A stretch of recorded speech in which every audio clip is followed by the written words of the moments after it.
Kia ora and welcome to Wahine, a podcast celebrating wahine in business who are carving their own path with intention, courage and vision.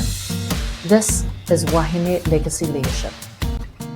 Kia ora Pounamu, nau mai haere mai ki tēnei hōtaka a Wahine. Welcome to the podcast. It is so lovely to have you here and to have this conversation. I know a lot.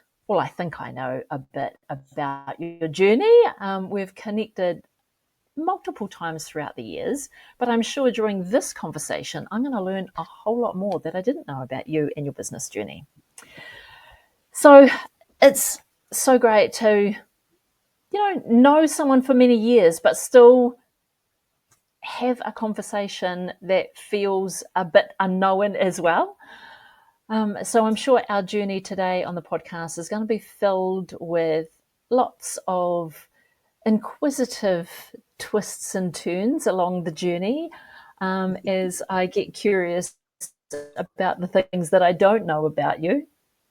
But I think to start us off and give the listeners a bit of who you are and what you do, I will hand over to you to introduce yourself. Oh, well, kia ora, Sandra. Kia ora koutou. Ai, he uri o Taranaki Maunga, no Te Atiawa, Taranaki Tuturu, me Ngāti Ruanui, oku iwi, ko Pounamu Skelton, tōku ingoa. So, as you all know, my name's Pounamu. I reside, I come from Taranaki, and actually I live on our papakāinga just out of North Waitara in the north here, in a little place called Onaero, and our papakāinga is called Te Rau Orongo, the multiple ways to heal ourselves. Yeah. That's beautiful. And so your business journey, what is your business currently and who does it serve? Like, who is your clientele with your current business? Yeah, so my business is kind of multifaceted, as we all are. So I create online and in-person programs, especially around māra kai, so growing of organic food, and also around rongoā, so different ways of healing. I also provide consultation to organisations, mainly around anything to do with kai sovereignty. So kai strategies, perhaps a larger national composting project that's going on, and small local projects. I often are pulled in to do public speaking, so whether that's on a panel or at an event or at a conference. I also create bespoke professional development workshops for businesses and organisations that might want to bring some team building, which is quite land-based. So they come to our papakāinga here and we'll do some different kind of activities. And more recently, I'm creating an apothecary boutique, which is all about bringing forth natural herbal products into a product range, which is yet to be launched this spring. Yeah, so a whole lot of stuff. That's exciting, but all revolving around what you grow in the garden? That's right. It's all based on the philosophy of hua parakore, which is our tupuna ways of growing food and medicine and people. Yeah. And so your garden at your papakāinga, you're growing food and you're growing herbs that then get made into rongoā, and then all of the ingredients of your product that you're working on is all grown on the papakāinga? That is the goal. That is the aim. Okay. So the first product range that's coming out soon has all come from this whenua. Yeah. Wow. That's pretty cool. Like, that is really, really amazing. Tell me about that journey on the māra. So, moved into the papakāinga. Was there anything there, or was it just blank land? Oh, super blessed to be able to get 5 acres in the north of Taranaki, where actually you could throw a seed out of the window and it would grow. Like, it's super fertile here and very good growing conditions. So my parents and I brought this property together, and with the vision that I'd held for 24 years, actually, to want to be organic as much as possible, to be able to live sustainably, to be close to my tūrangawaewae, which happens to be less than a kilometre away from here, and to be able to share that with our whānau hapu and iwi along the journey. And, you know, the power of a vision, being able to hold that for so long, and we've been here 2.5 years now, and it's just kind of rolled out really smoothly and with ease to bring that vision to life. So what kind of plants were on the land when you brought it, and what have you put on there in the last 2.5 years? Like, what does that journey look like from acquiring the land to now at this point where you're like, yes, I can work on launching a product range because I now have all of the ingredients in my garden to do that. Like, it seems such a short period of time to have blossom out of it a product range. I'm like, whoa. Yeah. There was a citrus orchard here, which was, you know, blessing. So we've put in an orchard, another fruit orchard with pit fruit and stone fruit. An 18-metre seed tunnel house has gone on. So that's the production propagation space. That was a koha, actually, from Taranaki iwi. We've put in a 1-acre ngāhere to grow rongoā.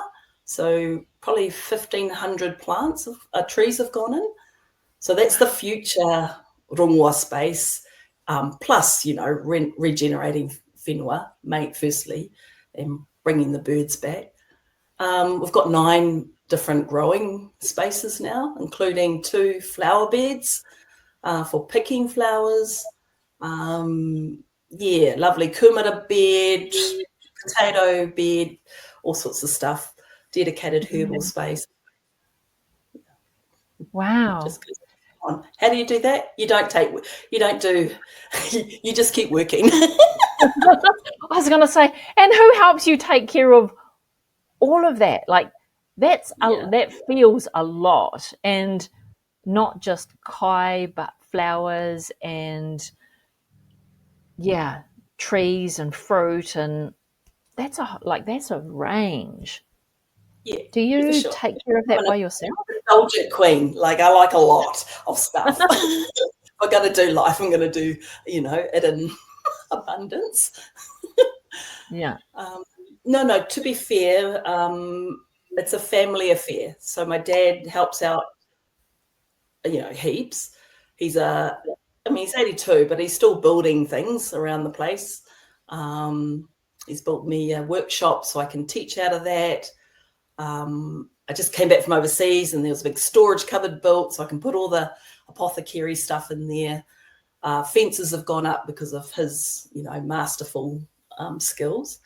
And my sister's the flower gardener. She comes up monthly and follows around in her flower garden.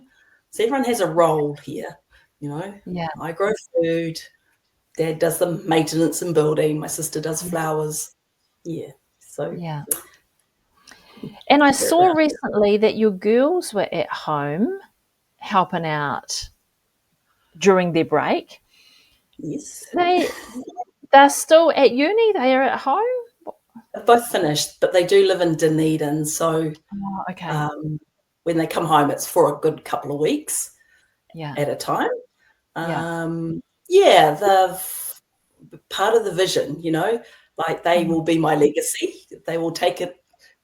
They'll be left with this place, Every tree I plant, I think about mokopuna yet to come through. And so there's a permanence about what we're doing, there's systems being put in place, trees that are growing that will outlive me, but will be for my children and my mokopuna yet to be born. And the girls, they're in Dunedin at the moment, but they have plans on returning home? Or are they just like, not yet, Mum? Well, this was a conversation around the pool in Rarotonga a couple of weeks ago. Okay. Looking at future plans, making sure that the vision of this place and, is alive, is living, and not just within me, but my tamariki, my children.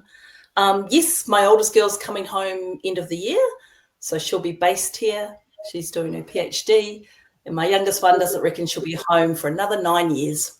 But coming home. That's quite specific. Yes, he's very well planned, that job. Yeah. Nice. That's really inspiring to know that, not only have you brought your vision to life, but the vision is shared with your kids who are your legacy. So yeah, sure. That's super inspiring. Generation. Yeah, right. I've got my parents, 80s, I've got me, and then I've got my kids.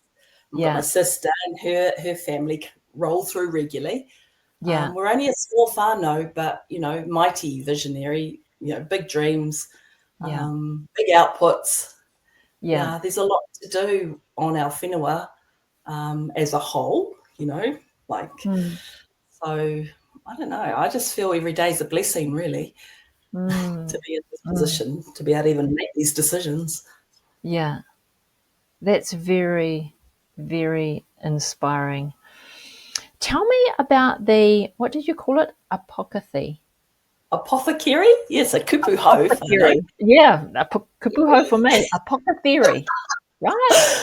Yeah, so my past has always been a love affair with flowers and essential oils. So medicinal plants. Yeah. And I had a moment when I lived in South Africa and the whole garden was herbal medicine, was herbs. So everything was edible and it was medicinal. So I've always wanted to have that, be surrounded by that. So an apothecary has been able to grow the herbs, bring them into our drying room space. So Dad built me a drying room so I can dry plants or flowers or leaves. And then the next part is to take them and turn them into a product. So it might be herbal tea, it might be balms, creams, vinegars, culinary products, or products for the body. Yeah. Hydrosols. So, if you know what they are. Because somewhere along the journey, I think I recall you were making handmade soaps. I haven't done soaps. Okay. All right. I must have been thinking about somebody else who was doing handmade soaps, and I was like, wow, that just blew my mind that you could make soap. Yeah. So in your desire to launch this product range with ingredients from your garden, what do you got plans on what that line might look like? Is it going to be like vinegars and cooking ingredients, or more body balms? What does that look like, do you think? Yeah. So we are opening for Sustainable Backyards, which is the early November, first time opening our space, inviting the public in. And then I'll launch a gardening set of products. So as a gardener, you always come in and you got dirty hands, then you get really dry hands. So just focusing on a gardening set of hand products mainly. Yeah. So made from like the pulp from the lemons that we have here. Working with some salt. We don't have salt here, but mixing the ingredients together and come up with this really great hand scrub. So I've been testing it for maybe 7 months now, just making sure that it works and that, it's viable and that it's useful. Because whatever I create, it's got to be kind of be meaningful. And then the other thing is, like, you get really dry hands actually when you've been working outside a lot. So created a beautiful body butter, which has got some of the herbs that have been infused in oil, and then combined with different ingredients like beeswax, which I got locally, shea butter, so that you can, after you've scrubbed your hands clean, and then you can put this beautiful moisturizing hand balm on after your gardening. Oh, that sounds like really delicious. It's really fun. I also make hydrosols. So that's like distilling herbs and getting, creating, it's like a pure water that comes off when you do distilling, but it's infused with the herbal essence in it. And you can use them as sprays, so room sprays, body sprays. So introducing people to natural ways of being, instead of laden products, which is what which is on offer as well. Yeah. How have you learned how to turn what you grow into a product? So what kind of journey has that looked like from when you're like, all right, what can I do apart from eat what I grow or have it look pretty on my garden table because it's a bouquet of beautiful flowers? Like, what does that journey look like to really understand how you can take what's in the garden and turn it into a product that is like a balm or a scrub? Yeah, I guess a lot of daydreaming. First and foremost. Like, questioning, what do I really want? So that's my favorite question. What is it I really want? Yeah. And then work out the how after. So my whole philosophy in life is to live quite naturally, to live as close naturally as possible. So, and to teach that, remind people, because that's actually where we've come from. We've just got a little bit off track. But then I've just done my apprenticeship in herbal medicine and manufacturing down at Phyto Farm, which is in Little River in Akaroa. So I've just spent the last 9 months travelling back and forth, learning from one of the masters in New Zealand around herbal medicine. Yeah, and putting it into action. Yeah, that's incredible. How did that journey come about? Like, that's quite specific, to having taken apprenticeship with this particular person in this really small town in New Zealand. Really small town. Well, I knew what I wanted. I just had to find out the where and the who. And I wanted someone that grew her own herbs, was a gardener, and then manufactured them, so processed them herself. So there's not many people that actually do that in New Zealand, like less than 5, I would say. So it's a real specific niche. Yeah. I took a gin course with her first to go check it out, gin botanical course. And, I always listen to the whenua. And if the whenua's like, yep, this is a good place, it aligned with her values, aligned with my values, well, then it was, yes, okay, I'll invest my time and my money and come and learn beside you. Yeah. Wow. That's really incredible because, like you say, quite specific. And just trying to find those people? Because usually they're just in their little corner of their world doing their own thing the way that they want to live life and put things into the world. So how did you find that person anyway? How did I find that person? I think Google would have helped along the way. Right. Oh, I know. I was in Christchurch doing a job, and I went into a shop, which was a apothecary shop, and I picked up a brochure. That's right. And I've held it in a book for like months before I really looked at it. And then, you know, when you go, oh, this, I'm like, I got obsessed about it.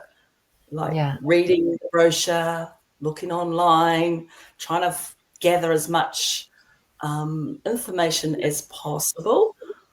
And then I committed to do the gin course, which was, you know, I live in Waitara, and that's in Little River. It's like big, had to take a plane ride just to go and suss it out, do my due diligence. Yeah, that's right. Yeah. Wow. And now I'm excited. Yeah. And so your apprenticeship, is that coming to an end? Was that a specific period of time? Yeah, I finished in June. Okay. Yes. Yeah. So June this year I finished. Nice. And so what next? You know, what does the journey look like next before launching, you know, your product range? Well, there's so many learnings, so many things I do not know how to do. This is not like, hey, this is what you do to launch a product. Yeah. This is how you do a label. Like, it's been quite, it's painful, because actually you have to find your own resource. It probably is more help, but they haven't come past me yet. So learning on the job, I've brought on a contractor to help me do the refinement. I'll stick to what I'm good at, which is the making of the product. And she's doing the refinement of the labeling and the pretty stuff, and asking me the hard questions. So it's a lot of labouring and working it out, spreadsheets. And sometimes it's quite hard, I'll be honest. I don't know. I've never done this before, and I don't really know anyone who's done it. So I haven't been able to ask anyone. Yeah, so I think that's part of that birthing. You know, you've got to go through the labour, and these guys will get birthed, and we'll see how that goes. And you'll just reiterate and you'll iterate and you'll iterate and you'll iterate. Perfect. And I just don't stop, you know, you've got to keep going, keep going. Yeah. What's your big dream for that product? Oh, big dream for the product. Gee. Well, I want a whole range. I'm working on 3 tea blends at the moment. Because actually what I've noticed when I drink the teas from the whenua, they taste so good, and they feel really good when you ingest them. Yeah. So there's a real rongoā aspect to taking the teas from the land. So yeah, they're just about landed, actually, the blends. And then the other side of it is almost spring, so I've got to grow a lot of those herbs to be able to get enough product out of the garden to dry and make tea. Yeah. Big dream. Oh, look, this is part of a massive dream to empower our whānau, if they want to grow herbs, to be able to also, I'll teach them how to grow so that they could too grow for some of our product, and for another, my colleague's product as well, which is now in Canada. So some of our calendula we grew here is now in a beautiful product called Pause for Tea. It's a sparkling sugar-free drink, which is now being exported to Canada. So we've gone from just a little herb grower to potentially a supplier to, a larger audience.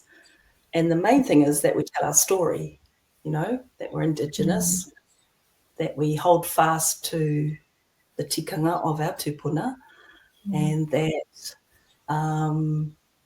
we're not spraying, we're not harming, we're increasing the modi of this herbs as it goes through its manufacturer and into the teas, and then it's ingested by people from around the world. Amazing. Like, just, hearing you speak to that dream was just very inspiring. But you have such clarity around like what that looks like. It's coming, because I've like training everybody, other marae, other groups to grow herbs. So I'm just figuring that out at the moment. The best place I can figure stuff out is either walking on the beach or being in the garden pulling weeds, because then I get to think about it and what are all the steps, and I get to imagine it. I'm not sure about you, but I've got to see it before I can make it happen. Yeah, me too. I've got to be able to see it in my mind and really vividly picture it, and then reverse engineer it. Yeah, that's the one. Yeah. And it's really funny because I thought that's how I thought everyone worked, is everyone was able to visualize like what it was described. So I was in the event industry for years because people would come to me and say, we want our event to be da, da, da, da, da. And as they are talking to me about what they want their event to be, I've got this massive picture going on in my mind, almost to the point where I can walk through the venue and know what I'm seeing at every point and what's laid where, and experience their event. And then I would go away and reverse engineer the delivery of it. Brilliant. And then I was talking with someone and trying to say, and just imagine this will be here and this will be here. Like, imagine if this was here, how that would be. And imagine if this was here, it would be, this would be the experience. And that they said to me, what are you looking at? Like, where is this picture? I'm like, it's in my mind. And I just described it to you. So can you see that too? And they're like, no.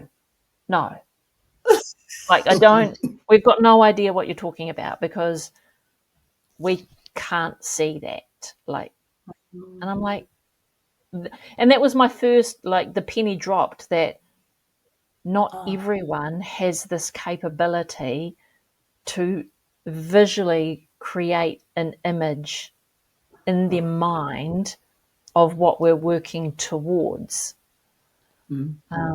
So, so that you just said, this is how I have to do it. I have to see it before I can do it. Like, now you speak in my language, because that, that's exactly what goes on in my mind. Yeah. So it requires lots of spaciousness, Yes. I'm not very good when there's lots of people and lots of noise. I need lots of spaciousness when the next things are coming through, Yeah. I need to be able to hear it and see it and imagine it. Yes. And then it will happen. Then it starts to happen. Love that so much. And so, have you always been a gardener, into gardening? Like, what did you do before starting your own business? Yeah, well, I was a body worker. You would have remembered that. I did 28 years of midi body work, Reiki, you name it. Yeah. I spent a lot of time in a clinic, on my eyes, working with our people, doing healing work. And I got very clear then that this was not going to make as much impact as I want to do in my lifetime. 25 people a week, that's not cutting it, So I shifted out of that and started to midi. The whenua is what I kind of call it. Yeah. I'd always grown food, didn't really know what I was doing. And then I got invited to come and live at whakapapa, just out of Waitara. And it was on that whenua where I got really strong ancestral visions and permission to go for it. So I ended up growing like an acre of food. I'd never done this before, remember. And I started teaching a program.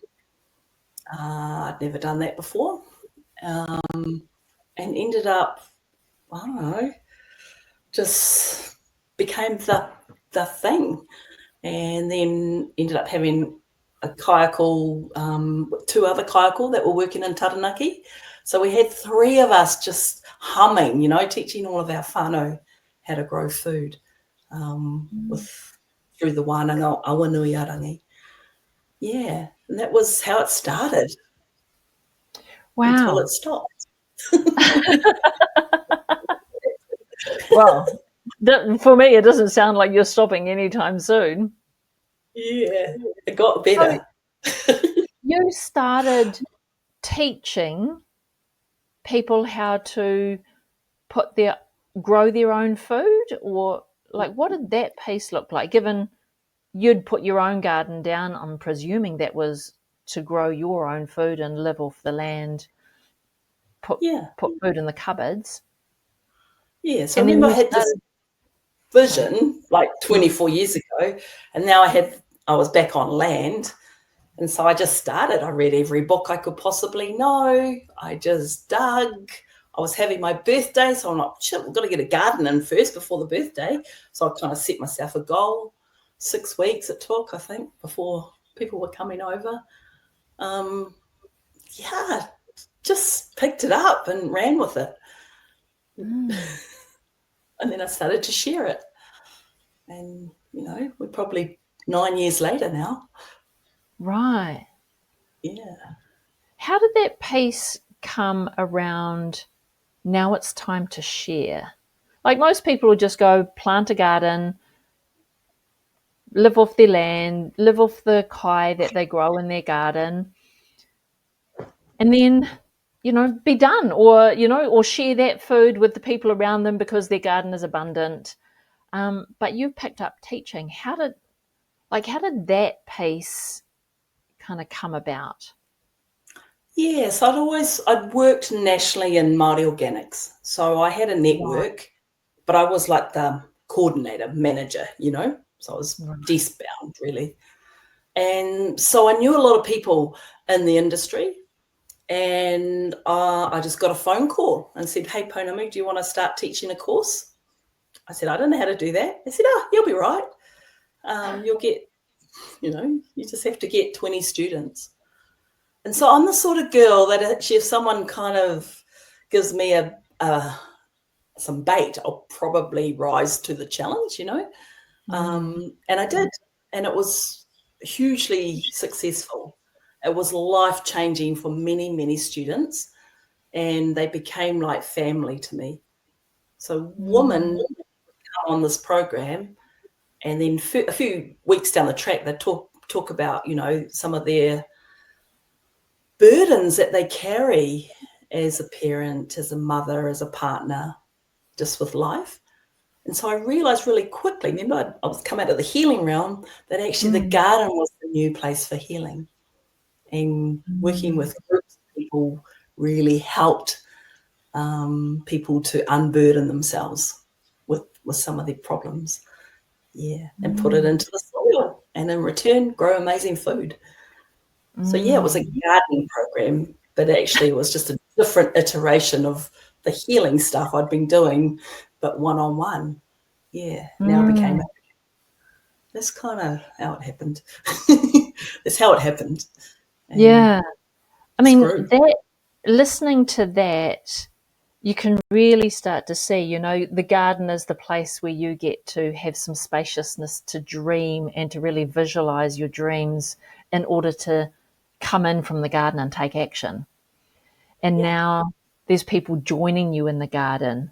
and they're joining you to lighten their load, to lift their burden, to have that spaciousness and have the conversation with others in that spaciousness, Yeah, which leads interesting.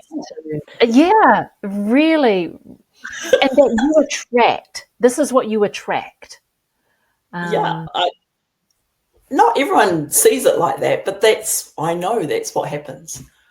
Get people in the environment and people will heal by themselves. You know, they don't need a practitioner. The biggest thing is getting them into the environment, you know, and giving them some tasks. And then actually what will happen was the connection with Papa Tuanuku will just, you know, no one walks away from here going, oh, that was terrible. They walk away going, oh, I feel so much better. They didn't even know there was something not quite right until they feel so much better. And right. And I'm presuming that they don't realize that healing part that's just taken place. All they know is that they're walking away feeling better. Yes, the garden and the māra is the vehicle for transformation, is what I know to be. Yeah. I knew it in theory, and now I know it in practice. And my job's just really to facilitate it. Yeah. And you'll get potatoes from it and tomatoes and beans. You know, there'll be tangible outcomes. You'll also get this feeling of, oh, I feel lighter. I feel seen, or, you know, like a lot of things that our people unburden themselves with when they come into the māra. Do you find that happens in a one-on-one conversation, or does it happen when, you know, there is a few hands in the dirt around the same, you know, task? So if you are planting the potatoes and there is a small group of you, that conversation happens in group, or does the conversation happen where it's just one-on-one? No, groups quite potent. So, you know, smaller groups.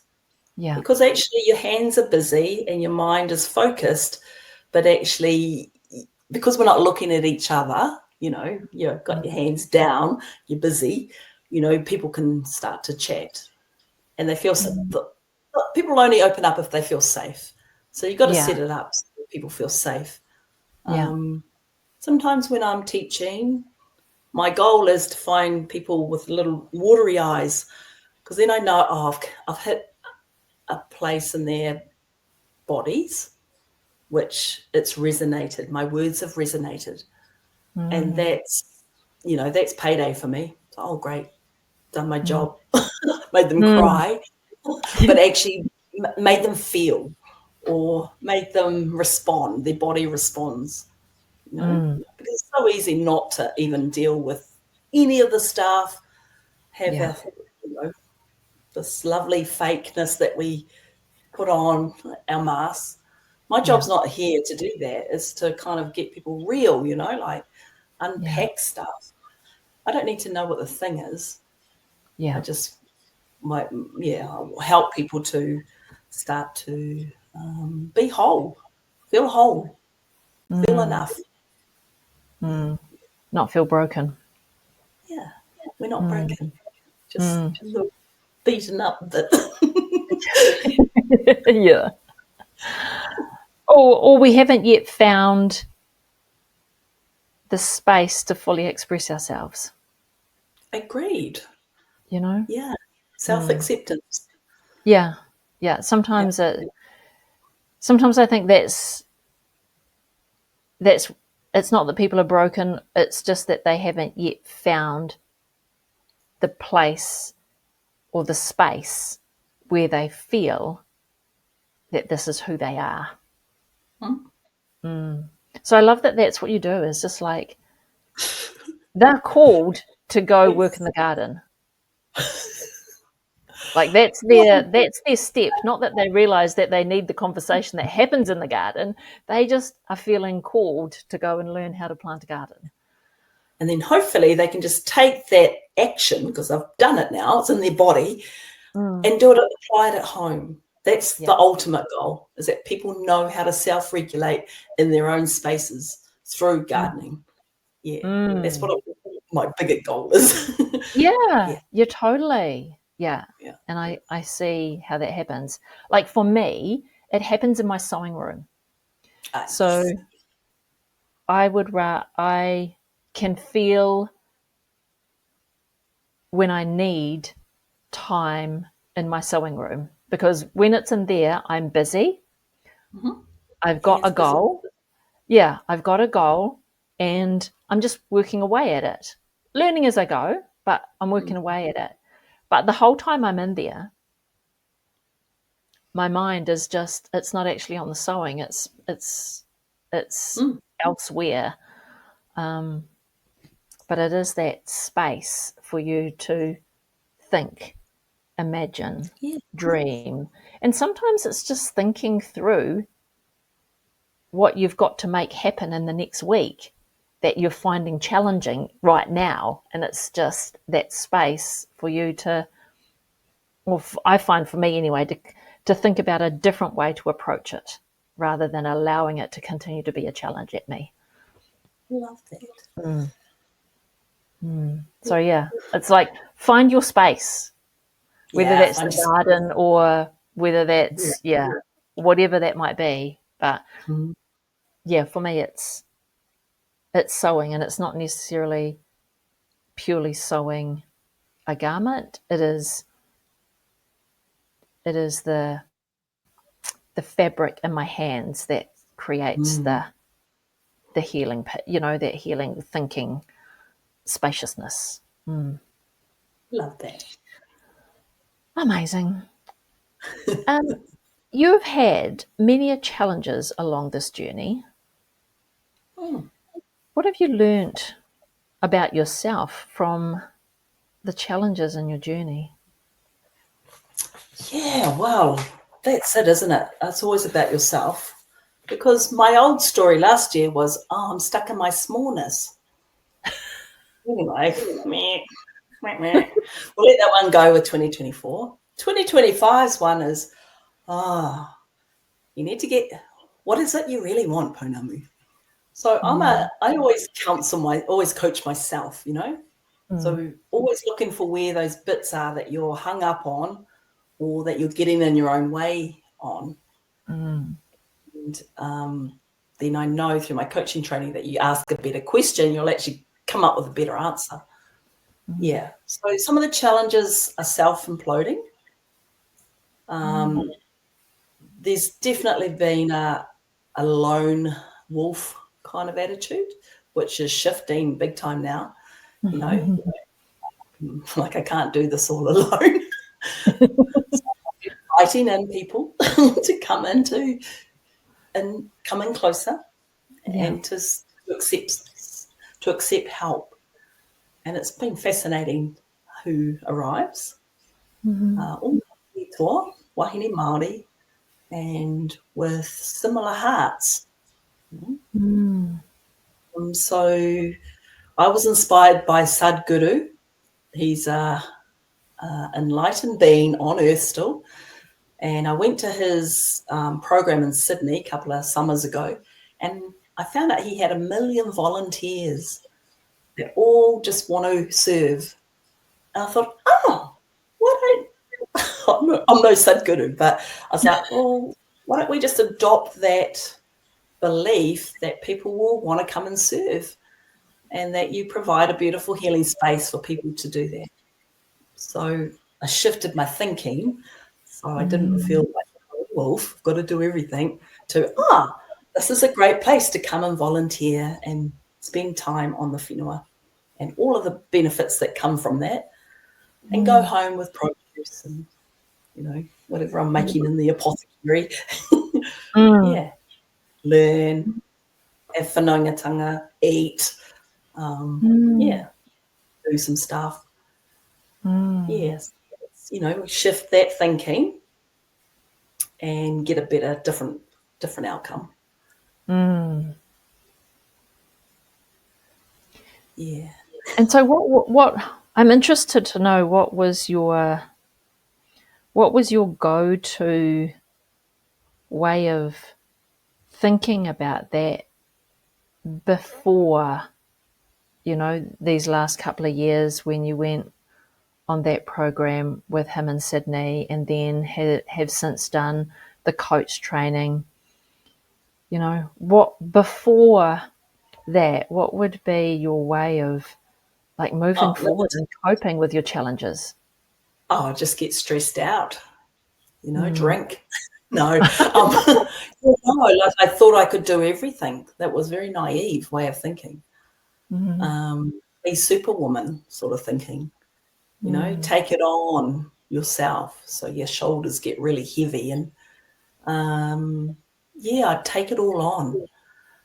And I think I would eat as a way of coping and probably drink to cope with the stress and potentially have strong emotions like anger to deal with it.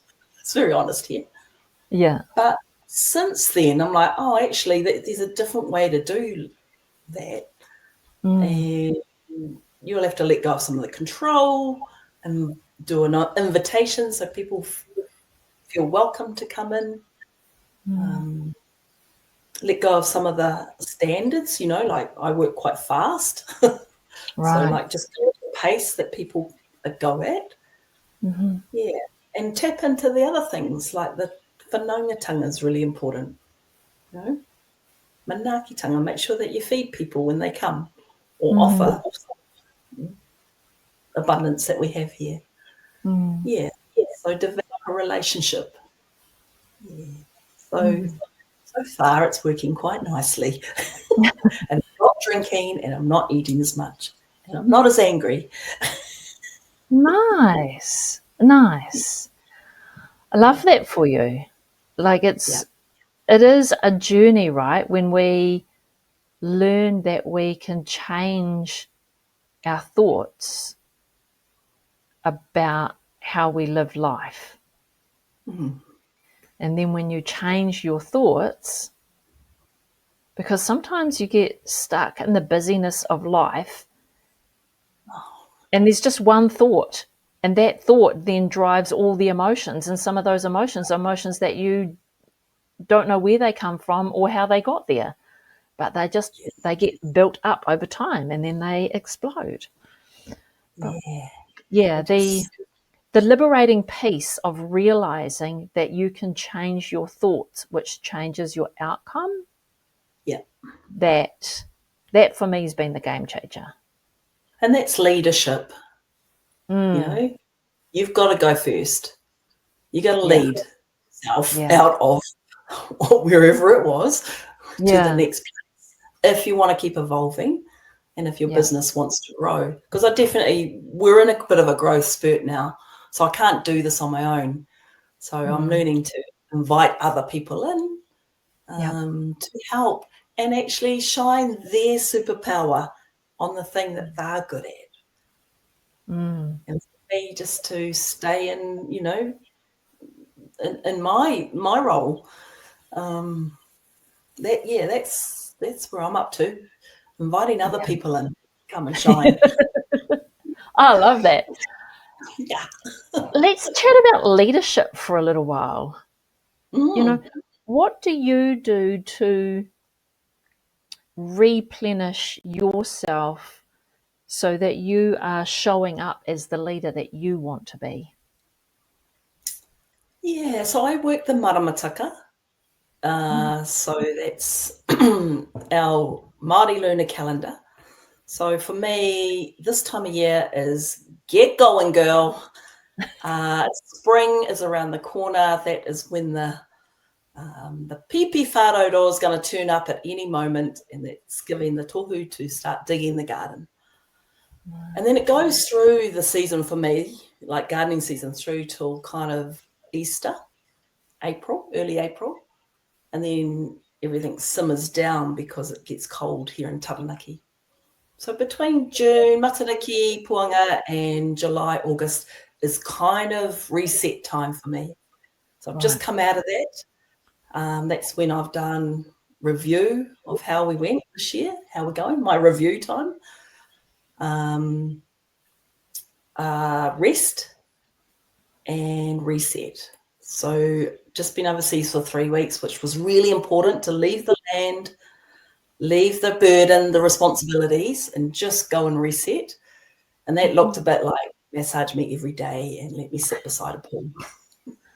Like that's kind of what my body said it needed. It needed to rest and recuperate. And when that happens, I notice new thoughts come, new perspectives on where you're up to with your business.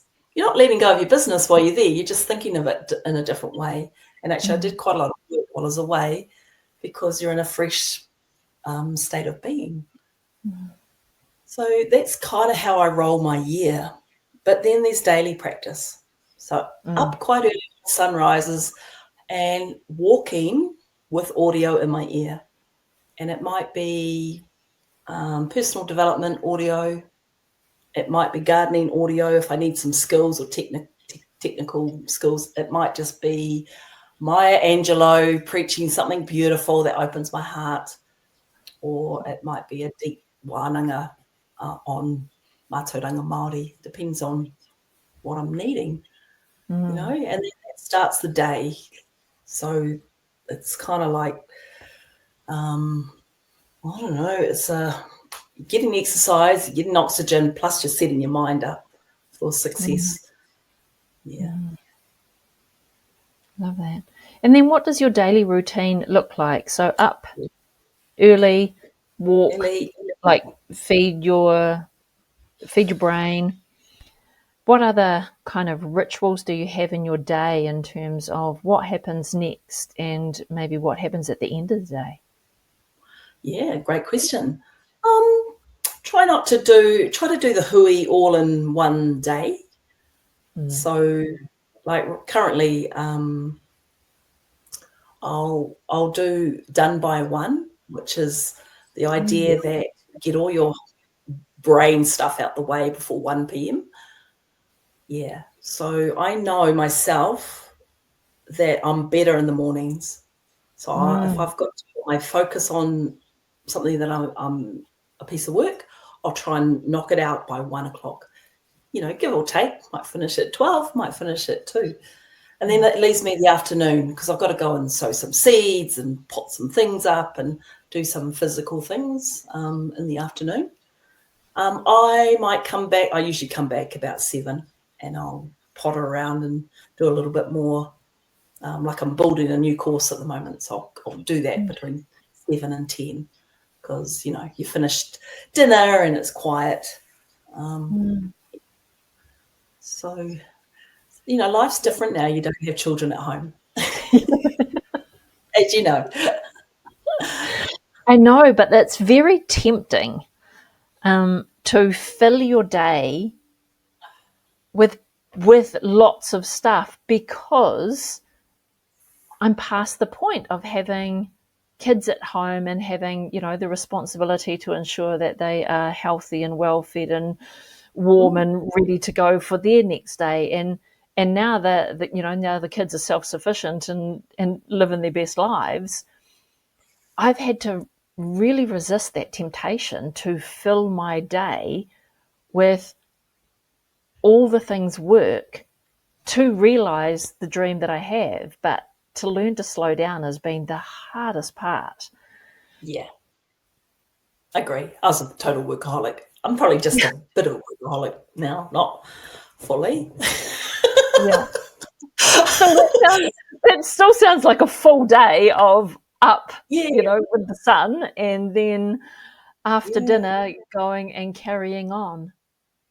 That's not always the case, but right now I'm really into this next new thing because I do like new things, right? So when there's a new thing, I'm like, yeah, okay, can't wait to get back to it this evening when it's the right time.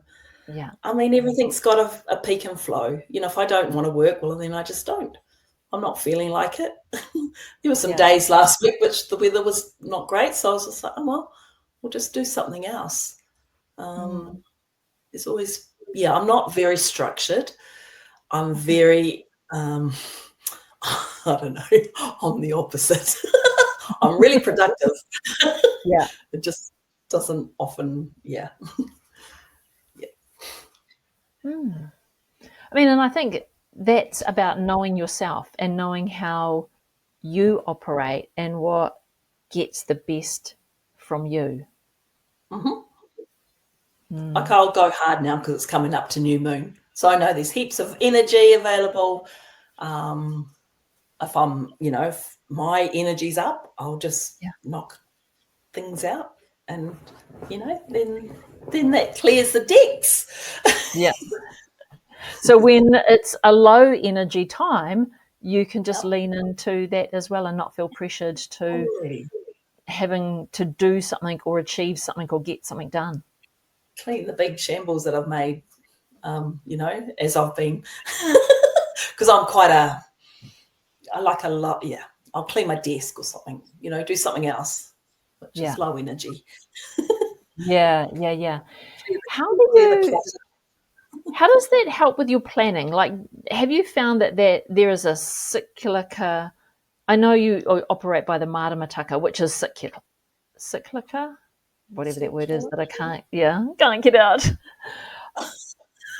How does that help with your planning in terms of how you plan your week or how you plan your month, in order to ensure that it then flows with what your year looks like?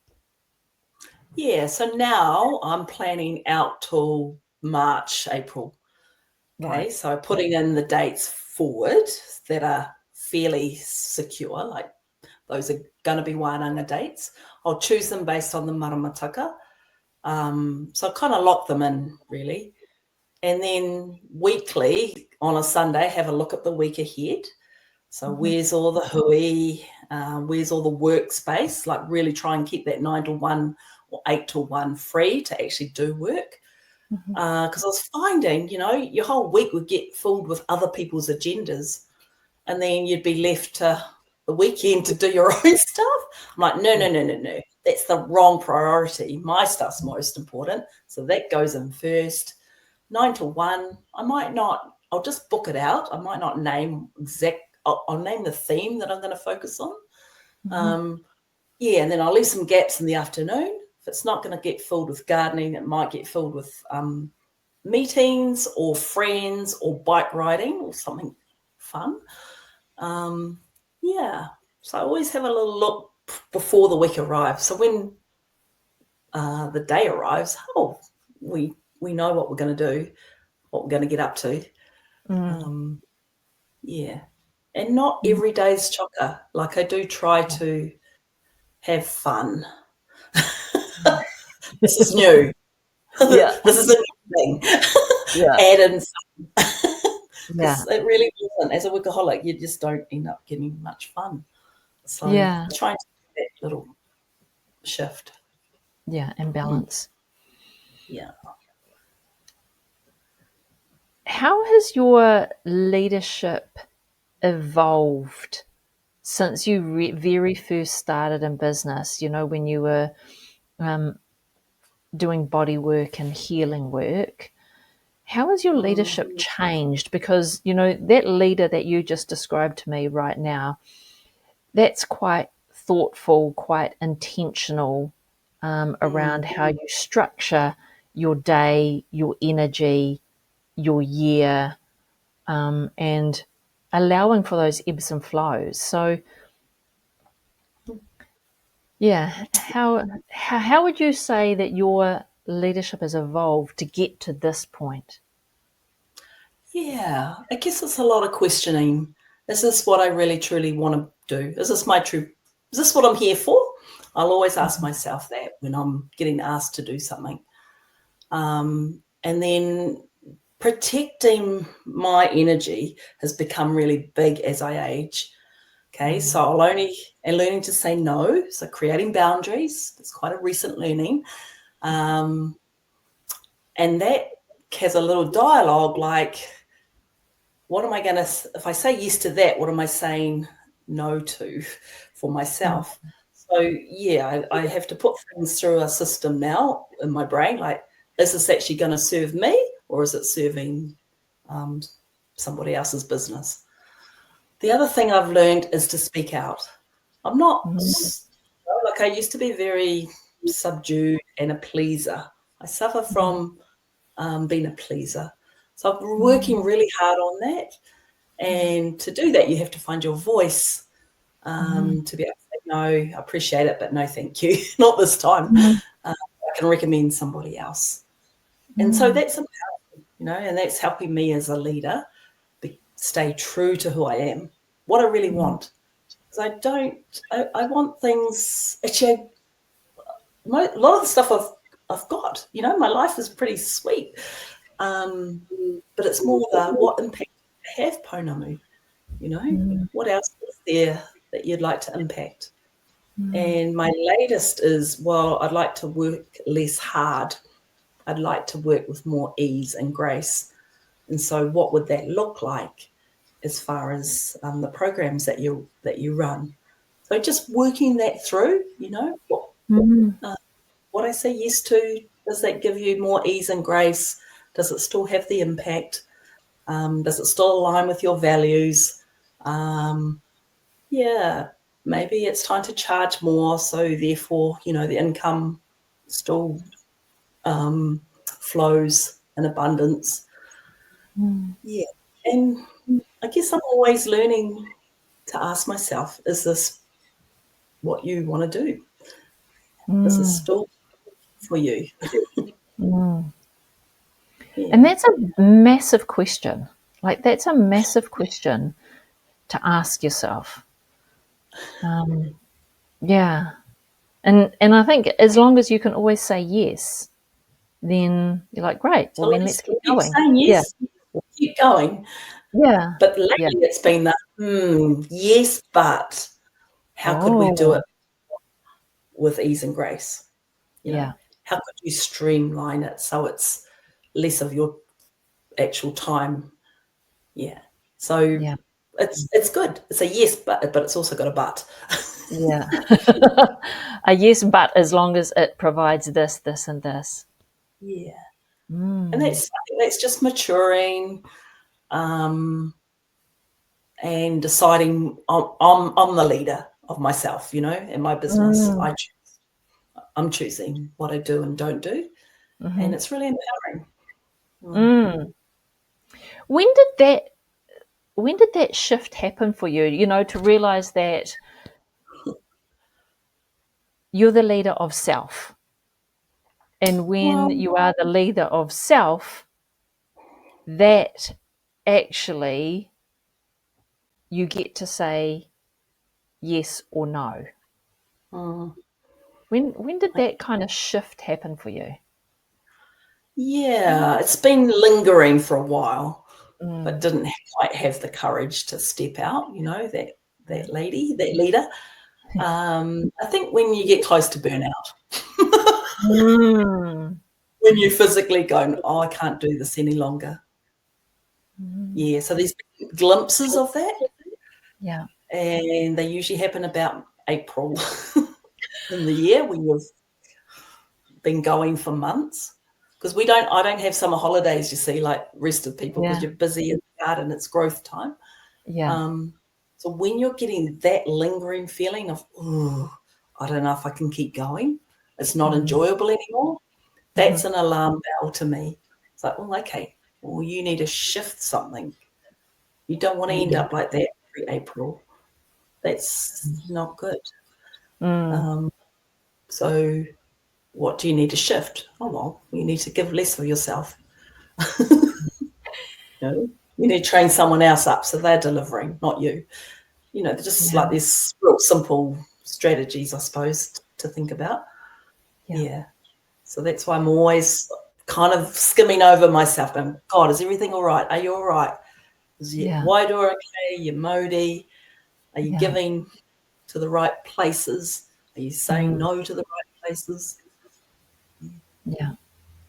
Yeah. It's interesting. That is a great piece of advice, is noticing when you're feeling at the end of everything that you can give, and noticing that that comes around at a certain time of the year, and what's the trigger for that, and what can I do to change landing in the same place like every April. If I'm landing in the same place every April, then something needs to change. That's really sound advice for others too, because I used to be in that place in November every year, because conferencing was a winter season, right? So I used to get summers to relax, chill, switch off. But come November, I would be exhausted. Yes. And so so it doesn't matter. I think no matter what you do, there is a time where you will feel like that you can't give anymore. Yeah. So when you can sit back and say, what's causing that? What are the trigger points, and what can I do differently so I can land in this same time every year, but not with the same feeling every year. Yeah, because that's your growth, right? Or success has got you're growing better or more, or because you're realizing that, and so you're putting other things in place. Yeah, so that's the goal this April. Come on through the season still with lots of energy. Yeah, love that. Love Not that. hobbling to the end. Yeah.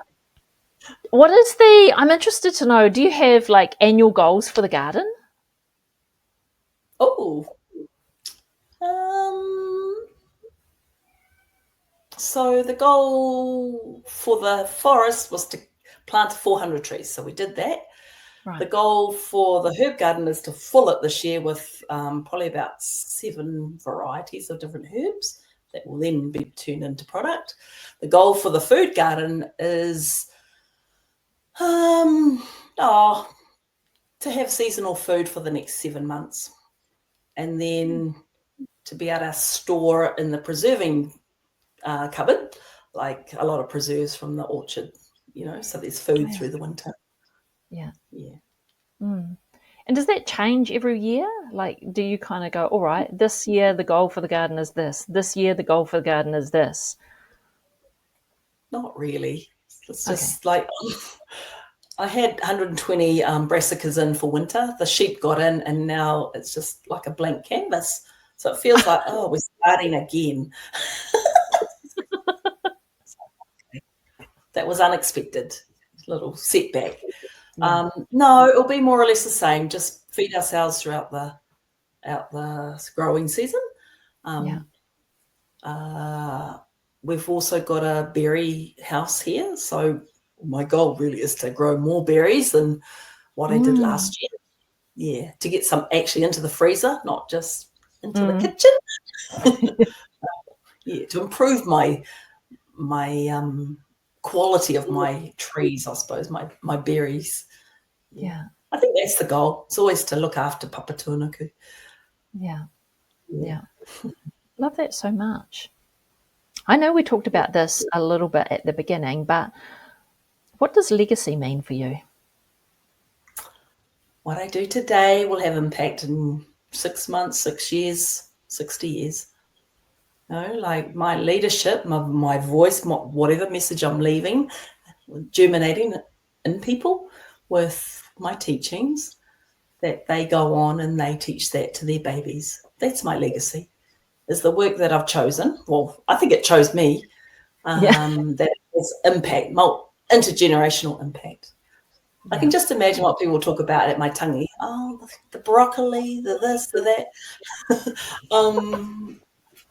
But, like, if I can teach a wahine, which is mainly women that I teach, that she can grow her own food, and that her babies can eat that kai, and that they know where food comes from, then that feels like part of the legacy.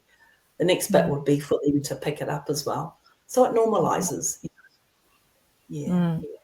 So we get addicted to the taste of organic food, what real food tastes. Yes. Yes to that. That's what I want the new addiction to be. Not Yeah. vapes, Yeah. not sugar. Yeah. Food that tastes organic and tasty and fresh. Yeah.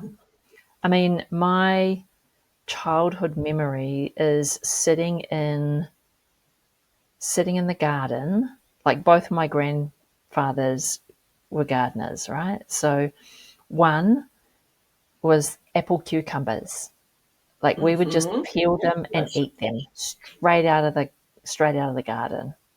Yeah, that. And then my other grandfather, I remember sitting in the garden in the pea, because the peas were going up the shed at the time. He had built this kind of trellisy thing, and they grew up the shed. So you could sit in the garden and pick the pea pods, open the pea pods, and then just eat the peas. The peas are like crunchy, sweet, like they taste nothing like the frozen peas like do at all. I'm like, you haven't tasted a pea until you've eaten it out of the pod in the garden. Yeah. But they're the most juiciest, sweet, like taste. Yep. That It's pleasure. Complete pleasure. It's just incredible when you've had that experience, and then nothing out of the supermarket tastes anything like it. No, and if we get to people's palates, they'll want it again and again and again. Yeah. It's Yeah. It's a big job. Beautiful legacy. Yeah, that's a legacy. Beautiful legacy. Pounamu, thank you so much for joining me today. It's been a pleasure just to talk about all kinds of things. Lots of visualizing, dreaming, all kind of grounded in spirituality and energy and body, rooted down into the whenua, like makes my heart sing. Oh, that's so good. But there is one question that I have for you before we leave today, and this question is left by a previous guest. So I've introduced this segment where a previous guest leaves a question for the next guest, not knowing who the next guest is, but it's just interesting that this question is perfect for you. This is the piece that blows my mind, is that I don't really line up my podcast guests as I should, in order to think about what the listener's hearing and how that's connected or different. But it's been quite interesting that how this has come together. Every guest that has answered a question, it feels like the question has been like custom written for that guest. So how the universe lands the guests onto this podcast is very organic in the way that that's happening. But the question that was left by the last guest is, what role has community played in your business journey? And how do you balance the challenges of giving back with the challenge of business success? It's a great question, and what a great thing to be able to weave into the podcast to connect all the wahine that you interview. So the community has been a huge part of my business journey. So I've been working with 3 iwi, now almost going to be 4 this year. So those are our people in our community that are learning the skills, the tupuna skills of growing kai. So without the community, almost my business, that's a big portion of my business. So super grateful. I'm the sort of girl that walks down the road and someone will whip out their phone and go, "Hey, Pounamu, look what I've grown." And they'll show it to me, their photos from their garden. Now that makes my heart sing, to know that people have learned the skill and they're applying it, because that was the purpose of running programs, is to apply the knowledge. So there's that part is a super important part of the fabric of my business, is to work closely with our people and our community. The next bit about giving back, no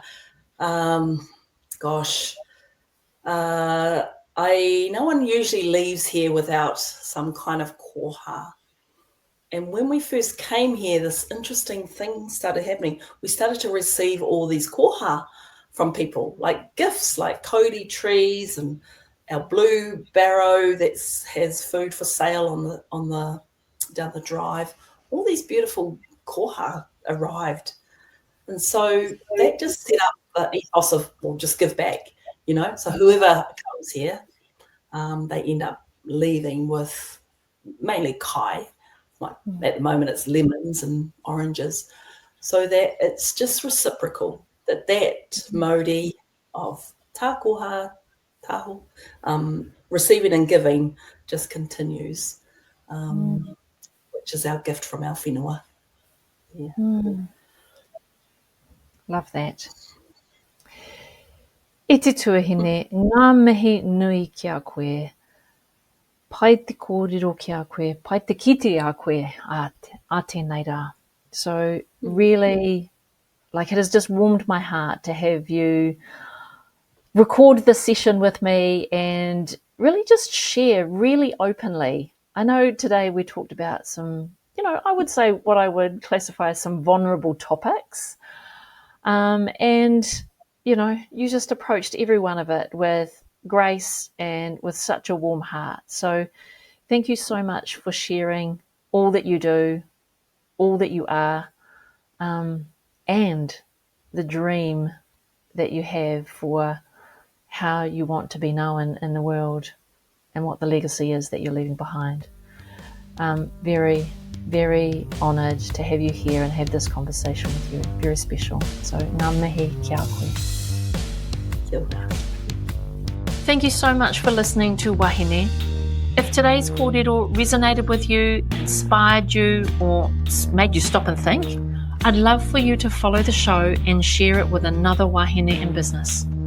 You'll find all of the links and details from this episode in the show notes.